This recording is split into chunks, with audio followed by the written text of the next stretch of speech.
Alright, good day, hi, and welcome. Show you where I'm at. Way down in this here scary area. Do not lose that ratchet down there. That'd be a real pain in the ass.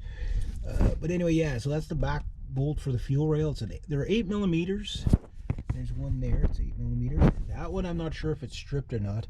It's coming out slowly, but be very careful when I put it back in. And this one loosened up, so I'm actually able to get in there without not having to remove all this stuff off. So it's just you got to kind of curse and move it out of the way a bit to get to it. But as soon as I get that out of the way, I'll probably have to do other things, but I'll probably have to move. I'm sure there'll be something I'll have to move, but I'm seeing if I can cheat anyway just to get the fuel rail, because once I get the fuel rail up I can get pretty much pull out the coils. However, to get the plugs out, that's a total different thing, but that's a different day. So yeah, that's a whole different story. But anyway, I'm gonna see if I can get that out, and if I can get the fuel rail at least unbolted today and lift it up, and maybe I'll get some injectors out, that would be awesome. Then I'll worry about the coils later. But yeah, it's coming out very slow. Very tight spot in there. Tight. Well, let me show you. I don't know even know if the camera will pick it up, but I'm doing one of these things here. One of them things. Well, it's coming out okay, so it's not fully stripped. That one was tough. It's always the stuff at the back that always seems to be the one that's going to be the nightmare, right? Yeah, it's coming out. Just don't want to lose that bolt either. One little trick I do is whenever I take a bolt out and get something out of the way, put the bolt right back in the hole where it belonged.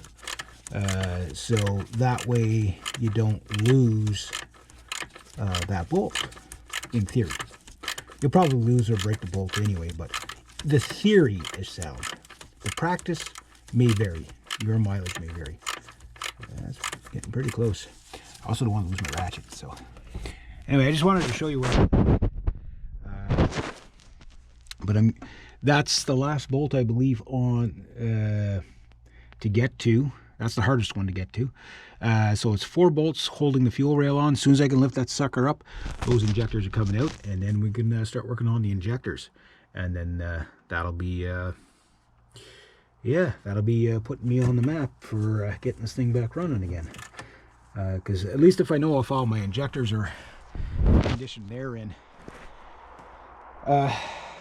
then at least I could, you know, like there's probably, like this truck doesn't have one thing wrong with it, you know what I mean? Like that's usually, people think, wow, I just got to do this and then everything will be fine. No, this is years and years of accumulation. Like I say, that throttle body that I cleaned the other day, that was probably the first time it's ever been cleaned, ever. You know what I mean? So all that stuff adds up. So once you got all the fuel air stuff done, then it's about compression and combustion. So spark and spark, fuel, air, and compression, right? So that's pretty much what it comes down to. So yeah, so anyway, I'll keep plugging away on that. I'll see if I get the fuel rail off today, and maybe some plugs out that are injectors out. That'd be really cool. There we go.